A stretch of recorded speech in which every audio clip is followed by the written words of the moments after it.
Semalam baru sampai ke Malaysia, terus ke sini untuk you guys punya program.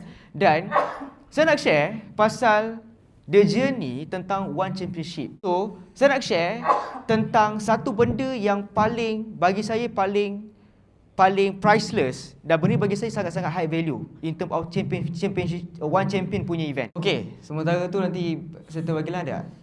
Tak ada.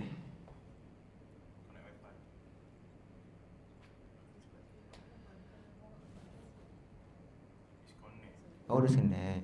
Okay, saya nak share. Kalau sebelum main video ni kan. So, One Championship ni, untuk siapa yang tak pernah tahu, dia adalah consider combat sport event kedua terbesar di Malaysia, di dunia. Kalau katakanlah first UFC, Khabib. Khabib tu yang paling power UFC kat US. Kalau Asia, antara yang paling top adalah One Championship. So, One Championship ni dikumpulkan fighter-fighter seluruh dunia. Tapi macam-macam combat sport. Ada Muay Thai, lepas tu ada MMA, ada kickboxing, everything lah. Pasal One... The newest atomweight in One Championship.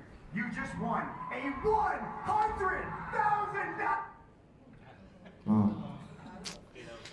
Nak tahu sikit